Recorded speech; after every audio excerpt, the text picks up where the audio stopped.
to our latest episode video on the Metaphysical Corner. As promised, I am continuing to research this myself, and I've noticed there's seems to be I'm not the only one in that. There seems to be a great deal of interest in this. As I've mentioned several times, I've, especially in the earlier part of this series, they're on the verge of making some really major announcements. I actually heard wind of a couple coming down about the fact that, we probably live in a quantum universe, in a holographic universe. The discoveries are coming left and right. It's, and there seems to be so many people interested in this. Maybe it is an Age of Aquarius thing. I'm not sure. But there is something, as they say, there's something going on. And we will get into this, not today, or not this particular episode, but even Discover magazine has an article on it. I hope you can see it. It's got the Vikings on the cover, but it says, Where Consciousness Starts. Now, we'll go over the article in a future episode. You can pick this up and read it if you want. Remember magazines are sold. But it was an interesting article, and they speak of these, they said, there's symposiums on this with, scientists and all that type of thing. And they think that it's rooted in what's called the microtubules or microtubules of the cells in our brain. That could very well be. They actually give an argument for it, and it's fairly convincing. But, the fact is, they still don't, I understand what they're saying, but they're still looking at it from a scientific viewpoint, which is fine. Hey, I'm a scientist first by training and trade, okay? And I look at things from the, scientific viewpoint. Well, okay, for example, in this article, it says, consciousness, it appears, comes from microtubules in the brain cells. Well, that's fine, but there's got to be more to it than that. So every cell in your body has microtubules. It's part of what they call the cytoskeleton that keeps your cells mechanically sound. It gives them their shape. And it's fine if that's, but the microtubules in your cells in your bones, I don't know, maybe they do have a consciousness to them. I don't know. I still think there's more of a mystical ultimate source. I hate the word mystical. I think you know what I'm trying to say. A metaphysical source. Maybe it comes through the microtubules. I happen to believe, and I think I mentioned this, and we'll get into this because in the future, because we have many subjects to discuss. I'm an amateur astrologer, and I went through the theory of how, if that's true, how does it work? How does, why do planets affect you? How and where do they affect you? And it's an electromagnetic feed from these planets, and I believe, now once again, I can't really have proof, but I've heard evidence of, it's the pineal gland, Pineal, pineal gland, that picks up and this information from basically, electromagnetic radiation from the other planets, and basically it's instructions to alter DNA, or change DNA so that different things happen. You think differently, hopefully better, that type of thing. And once again, I don't have proof of this. That's the pineal gland, but it makes a lot of sense. And it probably comes through maybe the third eye chakra, or maybe even the crown chakra. We'll get all into those too. There's so much to all this. It's and when I start reading this stuff, like I started to read this article about where consciousness starts, and I had read about a page and a half of it, and I had to walk away from it because I had to digest what it was saying. Not that it was difficult to digest, but the implications of what they say to me are so mind-boggling, that it just, I got to stop and digest it and assimilate it in my synapses of my brain to understand what it is they're trying to say. In other words, how does this affect what I thought was the way it was really working? Because I find myself constantly changing, and that's what often happens when you're in a search for the truth or the way things really are. You're going to change what you believe because you find out what you believed was wrong, or you may have been close, and you got to step back and reassess. So it's a process. It's a work in progress.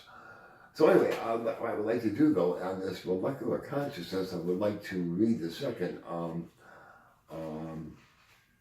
chapter, which was, let's see, this is probably one, in relationship to everything, this is probably, well, there's no unimportant chapter in here, but some are more important than others, and this one is critical.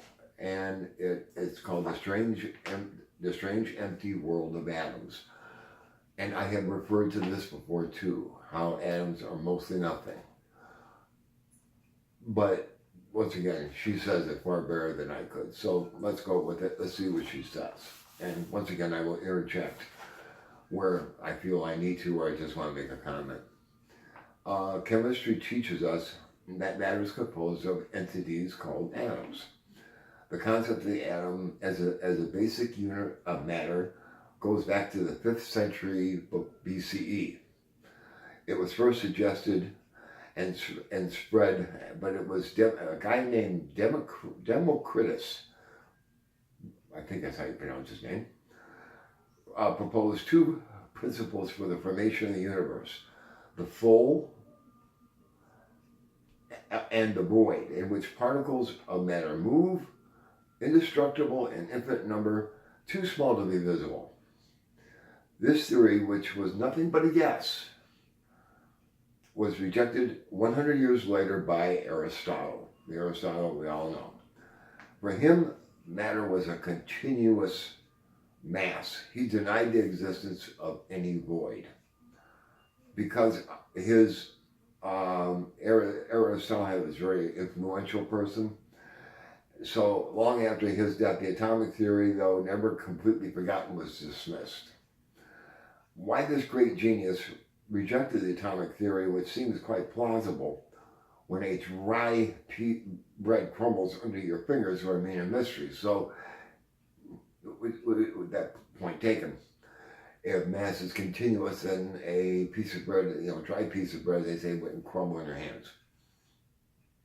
Period, end of the sentence. Was it due to a strong intuition or a completely different reason? In fact, a modern psychologist might say Aristotle had been orphaned when he was 12 years old, an unfortunate event that traumatized him for the rest of his life. And the idea of a void, being without his parents, terrified him. In other words, the atomic theory might have been forgotten for 2,000 years because Aristotle feared the void. I allow myself to propose this fantasy only to point out that even behind the greatest scholars, there's always a human being with his story, his taboos, his myth, and his fears. Point made. In any case, the existence of atoms was disputed until the beginning of the 20th century, right around 1900. As mentioned earlier, it was Einstein's explanation of the Brownian motion that put an end to this. Today we believe that matter is made up of, and that atoms are composed of smaller entities. Protons that are in the nucleus have a positive charge. Electrons, which go around the proton, which is the nucleus, have a negative charge. And neutrons, which have no charge at all. We could add that electrons are fundamental particles belonging to the lepton, Lepton family. Well, unlike protons and neutrons, which are made of quarks. If you thought that electrons, protons, and neutrons is as basic as it gets, no. The electron is. The electron is not made of anything else. I'm trying to remember. There's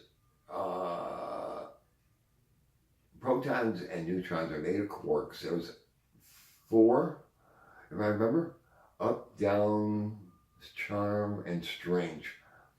That's their names. And a proton, and these different quarks have positive and negative charges. And a proton has, whichever way it worked, a proton has one more positive charged particle than a negative one, and therefore its total charge is positive. Whereas an electron is just one by itself, it's not made of anything else, and it's negative. And the positive in a proton and the negative in an electron are exactly the same. Amount. Higher, one's positive, one's negative. Now, where they say, to me, I have never read anything, okay, in the case of an electron, fine, it's negatively charged. Where does that come from? Where does this negative charge come from? And same with the proton. The one positive charge that has more than negative charges in it, where do those charges come from? Neutrons, by the way, are also made of quarks, but they're made of an equal number of quarks that have positive and negative charges, so they cancel each other out, and therefore a neutron has no charge at all. Let's see. Atoms are so small that even the most sophisticated microscopes, which are able to magnify millions of times, do not allow us to see them. Their presence is detected only indirectly by observing the effects they produce. We could say that now here we go. We're going to give you some numbers to give you a frame of reference so that you understand what we're dealing with. We could say that the size of an atom is about 1/10 of a millionth of a millimeter across. So in other words, if you take a millimeter, which is 1,000th of a meter, take 1/1,000,000th of that distance, pretty small, and then take 1/10 of that. That's how big an atom is. In the center of the atom, the protons and neutrons are bound together and form the nucleus. Given the laws of electromagnetism, which stipulate that identical charges repulse each other, this raises the question of how the protons stay together. Ever take a magnet, 2 magnets, bar magnets, or any kind of magnets that they have positive and negative, and try to force the 2 pluses or the 2 minuses together, and they fight each other as you get close. Of course, the positive and negative go, but the 2 positives or 2 negatives, they fight each other. Well, those protons in the nucleus are like the fighting together. But there's, as strong as that force is, there's another force. In fact, this force that holds together a nucleus is much more powerful than the electromagnetic force. In other words, what it means here is the electromagnetic force that is trying to force the 2 protons fly apart because of the same charge. As a matter of fact, it is called the strong force. No joke, that's its name. It is not found anywhere other than the atomic nucleus. The strength of this force is 100 times greater than the force of the repulsion between the protons. Now stop and think about that for a minute. Just, you got these in the nucleus of every atom that makes up the universe, and the hundreds of trillions are in your body. The nucleus is trying to fly apart because of all the protons are fighting each other. But there is this strong force which is the glue that holds it together. So that doesn't happen. Now, where does that strong force come from? What if it suddenly wasn't there? We'll get to that. The strong force and the electromagnetic force are two of the forces which act on matter that we know of today. The other two are gravity. Well, we know the effects of gravity, and what's called the weak force. Now these four forces represent the four types of glue that nature uses to construct the universe. They weld matter together and prevent our universe from falling apart and literally flying apart. Without them, nothing would cohere, and the whole world would be just fine dust, and what really wouldn't exist. Gravity sticks us to the earth and prevents us from leaving the ground. But even then, and I can't really tell you, okay, mass has gravity. The more mass something has, the more gravity it has. Well, where does that come from? I can't. Do not look at me. It makes the Earth turn on its axis and maintains it in its orbit. It makes all the planets of the galaxies turn. It makes our cosmos look like a well-lubricated set of wheels. The weak force is much less familiar to us because we don't experience it in everyday life. It is used only in nuclear reactions. So we won't get into that. Not necessary. But these four forces are responsible for the integrity of our universe. Of them, the strong force is by far the most powerful. Its intensity is evoked by the extraordinary density of the atomic nucleus. Nearly 200 million tons per cubic centimeter. 200 million tons per cubic centimeter. Cubic centimeter is centimeter, a cube, 1 centimeter on each side is a cube. And you could fit 200, if you could fit nothing but nucleuses in there, you would have 200 million tons. Just keep that in mind. The heart of the atom thus contains energies that make us tremble. Their manipulation enabled the construction of the atomic bomb. Among these fantastic and puzzling nuclei, extremely light electrons are whirling at the speed of light, 186,000 miles per second, in such a small distance. See, and I remember when I was in high school, they would show an atom. It showed it was like a solar system. You had your nucleus in the center and electrons going around like planets. Well, it's not that way at all. With quantum physics, they're more like clouds, and we'll get into that a little bit. But it's I'm not saying they were. I think they're just trying to make it simple. Actually, quantum mechanics, quantum physics has been around since 1900, mainly due to Einstein, and I don't know. There's still so much. I mean, we know infinitely more about it than we ever have. But it's like there's something. Discoveries are being made every day, and you want to know what I think? I think there's something else out there. And what I mean by that is there's a technology, a physics, a something. There's knowledge. Like quantum physics was a giant leap forward. I think there's something else beyond quantum physics. Maybe like it's the ultimate. I don't have This is just a gut thing. There's something we haven't discovered yet. Anyway, each electron is 2,000 times lighter than a proton or electron.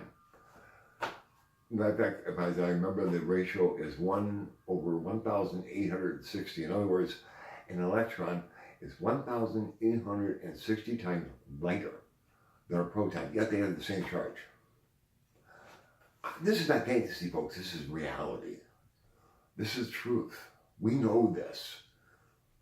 It doesn't answer much, but there's no denying this. This is absolutely known. Okay? If protons and neutrons were small marbles 1 centimeter in diameter, the diameter of an electron would be smaller than a dust mite. An atom would be a few kilometers in diameter. That is about 1,000 million times bigger than an electron. We can picture it this way. The distance between the nucleus and the edge of an atom from the electron's perspective is greater than the distance between the Earth and the Moon from ours. In fact, the space inside an atom in which the electrons are whirling is so large compared to the size of the components of it, the nucleus and the electron, that an atom is 99 point, now I think they got 15 nines on here, but 99.99999% empty. So in other words, atoms are 99.99999999999 nothing. And so are you. In other words, if we keep in mind that we are made of atoms, we reach the astonishing conclusion that we are practically empty. It gets better. Indeed, if our atoms were compressed and the void between the electrons and the nuclei were removed, we would be so small that they would need an electron microscope to see us. You wouldn't even be observable with a regular microscope. We could stack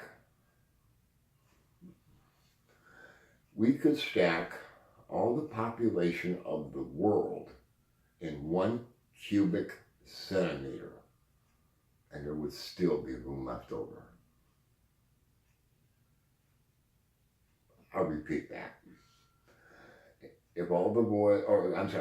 If we could stack the population of the world in 1 cubic centimeter, and there would still be room left. If we took all the space in between everyone's atoms. That is mind-blowing, but yet is truth. In fact, if all the void of the universe were removed, we might be in the same situation as before the Big Bang. In other words, the whole universe would probably contract to a point of singularity. In summary, questioned by modern science, matter reveals to us that we are victims of a stunning optical illusion. That almost the entire mass of the universe is contained in very dense nuclei, and the rest of the 99.99999% of the volume of the universe, including our own body, is empty. Therefore, if someone tells you one day you are insignificant, don't be annoyed. It is factually true, and you're not the only one. Nevertheless, within this void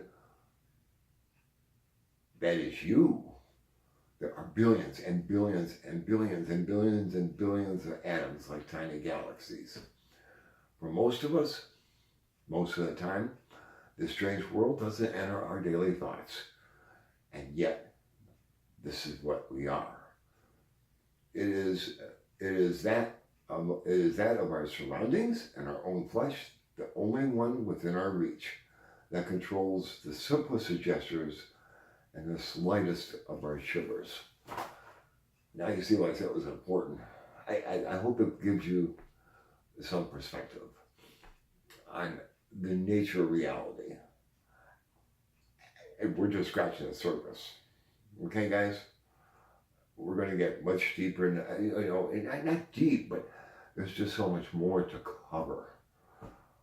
But it's kind of like, it reminds me of math, in that when you're studying math, especially maybe you're starting at the high school level or um, uh, in middle school, you start with, your arithmetic, then you go to algebra, and then you go to geometry, and then you go to trigonometry, and then pre-calculus. Well, this is kind of the same way. We're kind of on a roadmap here.